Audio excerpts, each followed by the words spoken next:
Saya perlukan penjelasan dan jaminan jugalah daripada Yang Berhormat Menteri mengenai kopayan radar jauh milik ATM yang ditempatkan di Pangkalan Tentera Udara Labuan. Adakah radar yang sedia ada ini berfungsi dengan baik dan berupaya memberikan amaran awal terhadap aktiviti pencoroban di laut dan di udara, termasuk kapal selam terutama dari negara China yang kita tahu kerap menceroboh masuk dalam perairan dan ruang udara Malaysia? Dan juga saya ingin penjelasan daripada Yang Berhormat Menteri mengenai rancangan masa depan MINDEF berkaitan peroperasian Pangkalan Laut Tun Sharifah Roziah di pantai timur Sabah yang dulu ni oil rig tapi dihadiahkan Petronas kepada MINDEF. Apakah kementerian akan terus mengoperasikan aset ini memandangkan kos penyelenggaraan dan atur gerak mobile oil platform unit yang ataupun ringkasan mampu sangat tinggi dan perlu sentiasa ditanggung oleh kementerian memandangkan hadiah Petronas ini tidak lagi membutuhkan kerana Petronas tidak lagi membutuhkan wang untuk penyelenggaraannya dan yang kena selenggaranya adalah sekarang tanggungjawab di bawah MINDEF. Terima kasih. Yang Berhormat Menteri.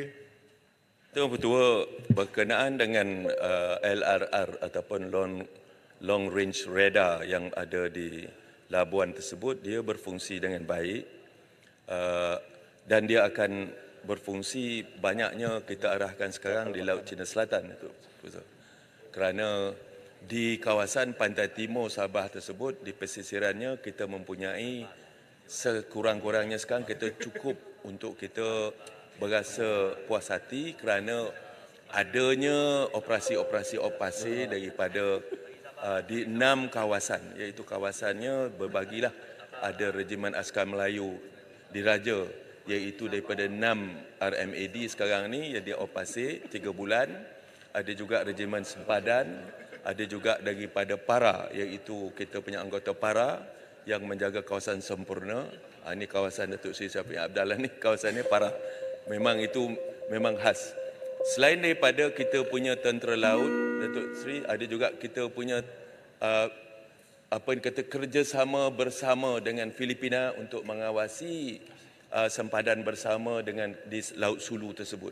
Ya, Laut Sulu ini dikawal rapi oleh Malaysia dan juga dengan Filipina, Datuk Seri, ya, dan amat baik. Daripada maklum balas yang kita terima, aktiviti kidnap dan juga mengambil wang ini ataupun kidnap for ransom ini telah pun amat berkurangan. Dan semasa saya ke pulau, iaitu pulau di Pulau Berhala, Datuk Seri, penduduk di sana amat sukacita. Mereka boleh keluar ke laut sekarang tanpa ada ancaman. Kalau tidak dulu mereka ini dikidnap ataupun dicolek dan terpaksa bayar pampasan, barang-barang peralatan perikanan mereka dirampas, Datuk Seri.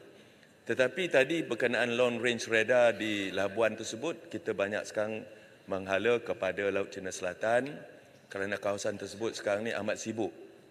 Suddenly become very busy dengan izin. Ya. Tetapi kita radar ni, Datuk Ketua, kita tak boleh tinjau kapal selam. Kita cuma apa yang ada di udara saja. Jadi yang kapal selam ni nanti kita akan ada pula, itu sebabnya perolehan MPA kita, ya, iaitu Maritime Patrol Aircraft kita yang sedang dalam perolehan 2 biji daripada Italy yang akan mempunyai keupayaan juga mengesan, Datuk Ketua, keberadaan kapal selam di dalam kawasan Laut Cina Selatan.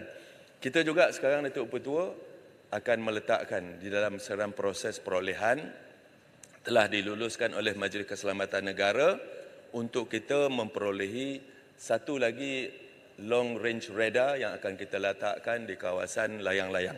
Ya. Kerana di kawasan Labuan, Datuk Ketua, dia tak boleh nampak sampai kawasan jauh kerana mereka akan nampak 10,000 ke atas saja. Kerana horizon, kan, laut begitu, benua begitu, horizonnya begitu. Kalau dia jauh tu, dia tak nampak bawah, dia cuma nampak apa garis dia. Dan dia nampak lebih kurang 10,000 ke atas saja jika kita bergantung kepada radar yang ada di kawasan Labuan. Jadi kita perlu satu radar, long range radar lagi, dioperasikan ataupun diletak di kawasan Pulau Layang-Layang untuk kita melihat lebih jauh lagi di depan supaya dia dapat menjangkau di luar kawasan EEZ kita.